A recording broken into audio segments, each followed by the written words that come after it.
It's all too common to hear that science and faith don't mix well.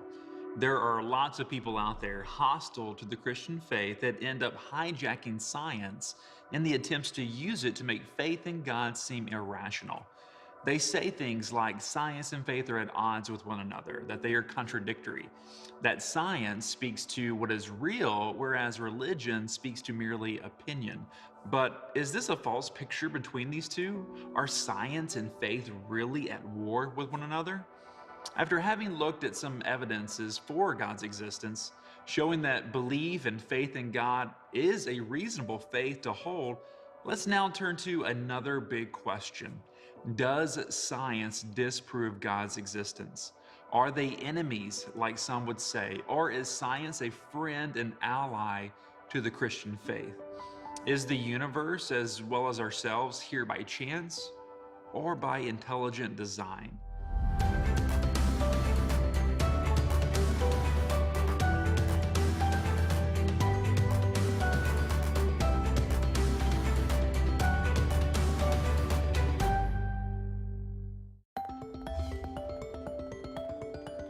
To help think through these questions and others, I requested the help of distinguished professor of philosophy, Dr. J.P. Moreland, who is an expert on the topic of science and religion and teaches at Biola University. We often hear that science and religion are involved in this ongoing battle and war, and that discussion is usually framed by saying that science speaks to facts and evidences, whereas Christianity or religious belief, it only has to do with opinion or wishful thinking. Is there sort of a conflict between science and Christianity? Well, that idea that there's been a war between science and Christianity is actually a myth. It first was generated by Andrew White, who is the president of Cornell University in the late 1800s. He was an atheist, and he wrote a book that was a propaganda piece that was not true on the warfare between science and religion. And today, you will not find a single historian of science in any university that believes that warfare myth. No, the history of the interaction between Christianity and science has not been a war. Indeed, Andy, it was Christianity in Europe that provided the worldview within which science was born, because Christianity supported the assumptions of science, that the world is rational, that our minds are capable of knowing the world, that there is such a thing as truth. And the Christian worldview said that God made our minds and the world so that we could know the world in a scientific way, and that generated the scientific enterprise. Yeah, and that's great. I appreciate you saying that because, it does seem that the history of science, especially sort of when it emerged on the scene, there were some very prominent scientists who were Christians. They were believers. Well, and it is no accident that Christianity gave birth to science, that science did not come from a Hindu or a Buddhist or an atheist culture, because it was a Christian worldview, as I said, that provided the assumption that, my goodness, it may very well be that God created the world so that it could be understood by our minds. And that was not a part of other worldviews. So let's define some terms. How would you define the enterprise of science itself? Well, it's very interesting, but there actually is no definition of science.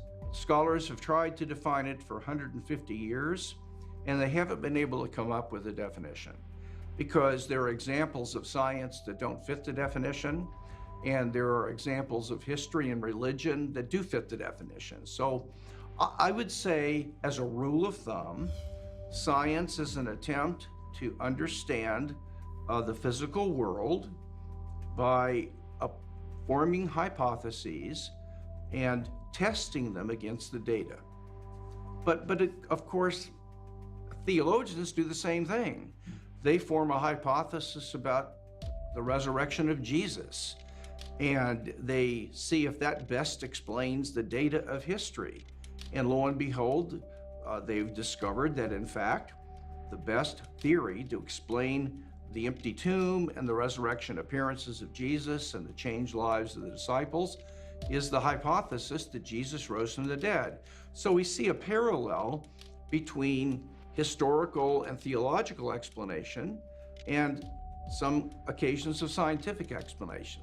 So they're closer than people think. But, a lot of atheists today would try to say that science and even recent scientific discoveries should lead one to actually not believe in God and his existence. Can science disprove religion or Christianity?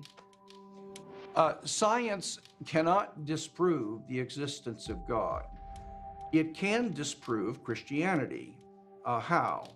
Well, science could show through archaeology that the Gospels are clearly mythological because their description of the world at Jesus' day has just not harmonized with what we've discovered through archaeology. Now, the truth of the matter is that archaeology has overwhelmingly confirmed the New Testament documents. Example, John mentions that Jesus healed a man at a pool called Bethesda that had 5 pillars surrounding it. No other ancient historian had ever mentioned a place called Bethesda. So liberals thought it was a big myth until they found it. And they actually dug it up. I've seen it. I've been over to Jerusalem. And guess what? It didn't have 4 or 6. It had exactly 5 pillars surrounding it, just like John said. So there's an example of where science actually confirmed the biblical text. If science cannot disprove God's existence, can it in turn offer reasons and evidences to think that it is reasonable to believe in God's absolutely. existence? Yeah. Absolutely. How might science provide evidence for God? Well, earlier in the 20th century, there were a lot of scientists who argued that the universe had always been here, that it never had a beginning. And there were theories developed to try to prove that that was true. Well, unfortunately, with the discovery of the Big Bang Theory, scientists had to back off, embarrassingly, and they did not want to admit the Big Bang Theory because they saw that bangs have bangers. And if the universe began to exist with an explosion of energy, something that was supernatural outside the universe had to cause it. Yeah. So that theory has actually lent support to belief in God. Yeah. So a lot of people actually see, like the Big Bang, the fact that the universe is not eternal, but it came into existence at a point in time as confirmation of the Genesis account, the fact that God spoke things into existence. Absolutely, that there was a speaking into existence, which would be a burst of energy. When God spoke, he created energy, and that's all the Big Bang Theory says, that the world hasn't been here forever. It exploded into existence, and I'm very happy to say that. I'm a Christian, see. Also, science has discovered that the universe is precisely, delicately balanced so life could appear. And there are many factors of the universe, like the force of gravity or the mass of a proton. If they were just a little bit different, a billionth of a percentage point stronger or weaker, there could be no life in the universe. And you look at that, and one scientist said, it looks like the dice were rigged ahead of time so life could appear on the earth. And I say, if there are rigged dice, there has to be a rigger, and that would be God. And so there are a number of discoveries that have been made that have been supportive of belief in God. What's really popular, what I hear about a lot now these days, is obviously these sort of anthropic, teleological arguments. But also, just the design itself. So not only looking up in cosmology, say, look, even if some of this stuff was just a fraction or a percentage different, we wouldn't exist, and life such as our own would not exist. But even looking down at the microscopic world, there's been some great discoveries there as well. Can you elaborate? Oh, Andy, you've hit on something now. You see, when Darwin existed, the microscopes that we had were not very strong. And he thought that cells were blobs of jello, sort of, and that they weren't very complicated. Right. So it was easy to imagine how in some lake somewhere, lightning could strike that lake, and you've got mud and a blob there, and it might just transform into a different blob, a cell. Well, since Darwin's time, our microscopes have been developed, and now we see that the jump from non-living things to living things, which Darwin thought was like that, is about 1,000 miles high. If you look at a DNA molecule, one of the main things that we've learned about it is that it contains information. The difficulty for the atheist is information always comes from an intelligent mind. Well, there's information, entire libraries full of information in a single cell in its DNA. If information requires a mind, I would say that would require a fairly smart mind to generate it. So you're absolutely right. Dr. Moreland, I've also have heard of scientists and apologists talk about how some of the systems within us, some of the biological systems, are irreducibly complex. Now that's kind of a big word. Can you explain that to our viewers? Irreducible complexity is when an object like a mousetrap has several parts that make it up, but none of the parts work unless all the parts are there. So if you think of a mousetrap, it's got a flat bed, it's got a spring, it's got a little place to hook the lever, it's got a place to put the cheese on it, and if it's got 5 parts, and if you only have 4 parts, the mousetrap won't work. That means that you couldn't evolve a mousetrap one part at a time, because if you had 3 parts, it's not going to do anything. Now, what we've discovered is that there are myriads of parts of living organisms that are just like that. I'll give you an example. There is a single-celled organism called a flagellum, and it has a rotary tail that allows it to move. And this rotary tail is so shockingly well designed that it will turn 100,000 RPMs in one direction and stop on a dime and turn 100,000 RPMs in the opposite direction. We engineers don't know how to do that with our own machines. Here's what they've discovered. That rotary tail is made of 50 parts. If any single one of those parts is missing, the entire thing won't work. That's what it means to say it's irreducibly complex. It's complex, it's made out of 50 parts, and you can't reduce it to 49 parts and get it to work because it needs all 50. What's the problem? You can't evolve something like that.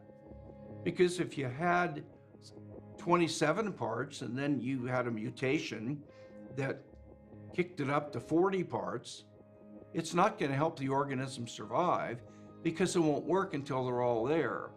So you have to have a big jump, and whenever that happens, even Darwin admitted, you've got to have an intelligent designer to explain jumping from 1 part to 50. Right. You know, and a lot of people, atheists and agnostics, would look at that and say, well, you know, this just kind of happened by chance.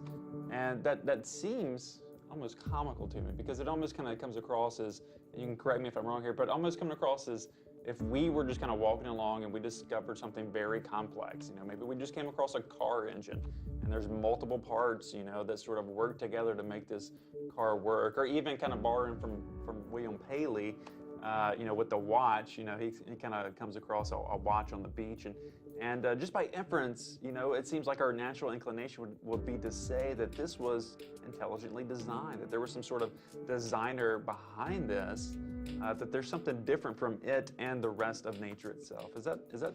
Yes, in fact, we have discovered that there is an earmark of intelligent design that is present whenever an agent designs something. And that earmark is that you have a collection of parts that fit together very, very precisely to accomplish a function. If you think of a computer, it has a collection of parts that are put together in a very specific way and those parts accomplish a function. If the parts were scattered on a table, they wouldn't do anything. The same thing is true of intelligent design. When you find something in archaeology that's a collection of parts that are very complicated and put together in a certain way that can perform a function, you know you're dealing with something that some ancient tribe produced intelligently. So far from being a foe, science is a friend to the Christian faith. Anyone looking at the history of science will see that modern day science was born out of the Christian worldview. Scientists such as Copernicus, Francis Bacon, Galileo, Pascal, Isaac Newton, just to name a few, believed that a Christian worldview provided the very intellectual foundation for science to be practiced. Given that the Christian belief that an intelligent God designed and created an ordered universe that could be understood by human beings. Science is not an enemy. It never has been, nor is it today.